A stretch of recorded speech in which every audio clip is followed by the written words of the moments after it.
To understand Dvaraka, you have to understand the world that built it. Around 1500 BCE, give or take a century, the Indian subcontinent was in the long shadow of the Indus Valley civilization. Cities like Mohenjo-Daro and Harappa had been the largest urban centers on Earth, built with grid-patterned streets, sewage systems, and standardized weights nearly 1,000 years before Rome was even an idea. But by 1900 BCE, those cities were collapsing. Climate shifts, river migration, monsoon failures. The Sarasvati River, once a vast waterway running through what is now the Thar Desert, was drying up. Into that collapse stepped a new civilization in western India. Bronze Age, sophisticated, deeply connected to maritime trade across the Arabian Sea.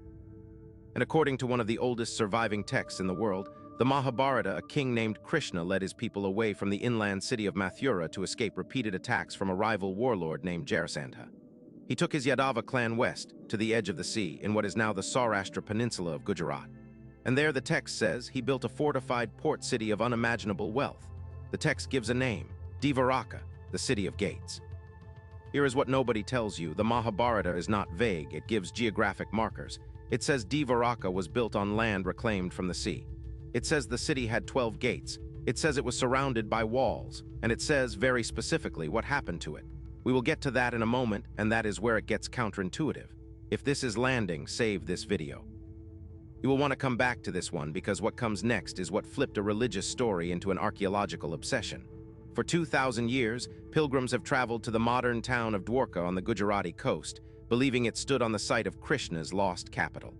The Dwarkadish temple there is over 2,500 years old, but the city the temple commemorated, nobody had ever found it.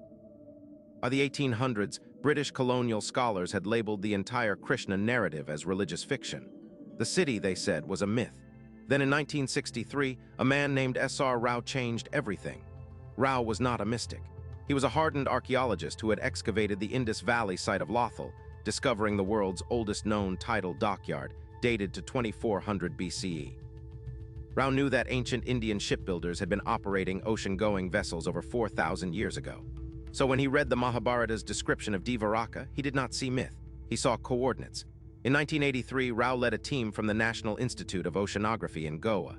They dove off the modern coast of Dwarka, and almost immediately they found it. Submerged stone walls, massive dressed stone blocks, a grid of paved roads beneath the sea. Triangular three-holed stone anchors that match Bronze Age Mediterranean designs perfectly, meaning whoever lived here was conducting international maritime trade. They pulled up pottery, copper bells, iron stakes. They mapped 6 distinct sectors of an underwater city stretching across the seabed. But the real shock came later.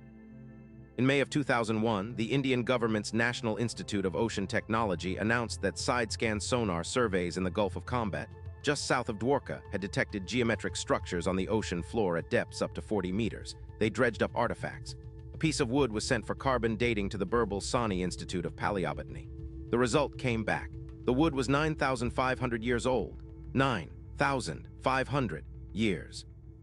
That is older than Göbekli Tepe in Turkey, older than the first known city on Earth, and it was sitting at the bottom of the Arabian Sea, exactly where the oldest text in India had been pointing the entire time.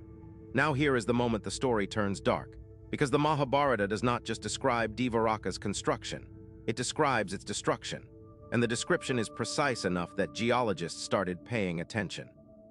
The text says that after the Great Kurukshetra War, Krishna returned to Dvaraka. The Yadava clan fell into infighting, civil violence consumed the city, and Krishna himself died from an arrow wound shot accidentally by a hunter who mistook his foot for a deer. And then, just days after his death, the sea rose. The text states it plainly.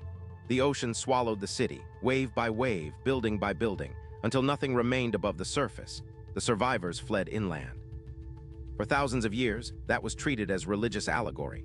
The death of a god, the end of an age. But marine geologists looking at the Gulf of Combat and the Saurashtra coast found something disturbing. The sea level around western India did rise dramatically, not once, but in repeated pulses, during the early to middle Holocene period, between roughly 7,000 and 1500 BCE. Tectonic activity along the Cambay Rift caused episodes of rapid coastal subsidence. Entire stretches of dry, inhabited land sank beneath the Arabian Sea. In other words, the Mahabharata's account of a city being swallowed by the ocean is not just plausible. It matches what geology says actually happened to that coastline. The dating remains controversial. Many mainstream archaeologists argue the carbon-dated wood from combat may be older driftwood, not part of an actual settlement. Critics like Harvard's Michael Witzel pushed back hard against the 9,500-year date. But the submerged structures Rao mapped off Dwarka in 1983, the dressed stone blocks, the gateways, the harbor walls, those are not in dispute. Something was there. Something was built. Something was lost. Have you ever read an old story and wondered if any of it was real? Drop in the comments. What is the oldest myth from your own culture that you think might be hiding a buried truth? And here is the part where most people get this completely wrong. The assumption has always been that ancient civilizations were primitive, isolated, technologically simple. But the Dvaraka site does not support that picture. The anchor stones match Syrian and Cypriot designs from 1500 BCE. The harbor engineering required tidal knowledge equivalent to Phoenician ports 1,000 years later. This was not an isolated kingdom. This was a node in a Bronze Age trade network that stretched from the Persian Gulf to East Africa to mainland India. So why was Dvaraka forgot? Why did the world's oldest surviving epic point straight at it, and yet for centuries no one believed? Part of the answer is colonialism.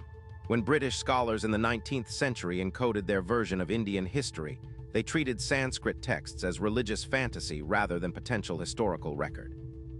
Rivers like the Sarasvati, described in the Rigveda as the largest in India, were dismissed as imaginary. Then in the 1980s, satellite imagery confirmed a massive paleochannel running exactly where the Vedas said it had been. The Sarasvati was real. It had simply dried up 4,000 years ago. The same pattern repeated with Dvaraka. The text told us where to look. We refused to look, and the implications are staggering. If carbon dates from combat hold up, even partially, they push organized urban civilization in India back to a period when conventional history says humans were still hunter-gatherers in that region. It would mean that the Indus Valley was not the start.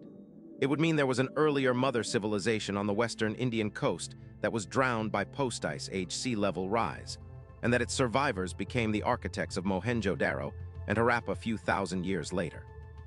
This is not fringe theory. The Indian Ministry of Culture and the National Institute of Oceanography have ongoing excavations at Bet Dwarka and the Gulf of Combat.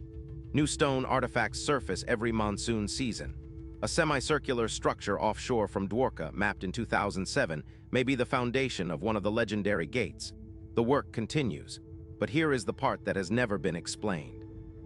Among the artifacts pulled from the seabed off Dwarka in 1989 was a single fossilized human jawbone, embedded in stone. It has not been publicly dated. Whose it was, what era it came from, why it was inside what appears to be a deliberately constructed wall, nobody has answered. That bone sits in a storage facility in Goa, and it is one of the only pieces of physical human evidence ever recovered from the site. CTA 1213 Min. If forgotten cities and impossible dates and texts older than any civilization sound like the kind of history you want to understand, subscribe and hit the bell icon. New hidden history every day. But that is only half the story.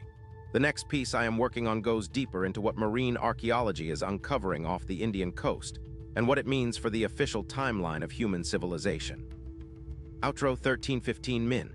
The lesson of Dvaraka is not that ancient myths are literally true. It is that ancient texts were written by people who lived through events, who watched cities rise and fall, who saw oceans swallow shorelines and passed those memories down in the only form that could survive the loss of writing, in song, in verse, in story. We dismissed them as fairy tales. We were wrong.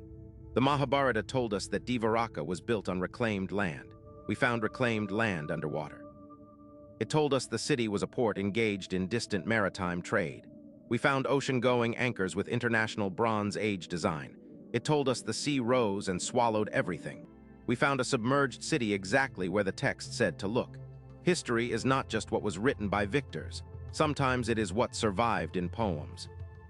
Sometimes it is buried under 40 meters of saltwater for 3,500 years, waiting for someone willing to take the old stories seriously enough to put on a diving suit.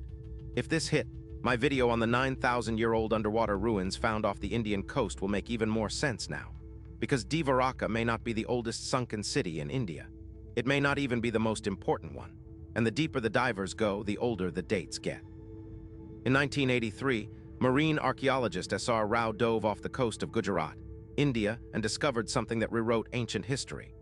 Stone walls, paved streets, and Bronze Age anchors submerged 40 meters beneath the Arabian Sea, exactly where the 3,500-year-old Mahabharata epic said the lost city of Dvaraka should be.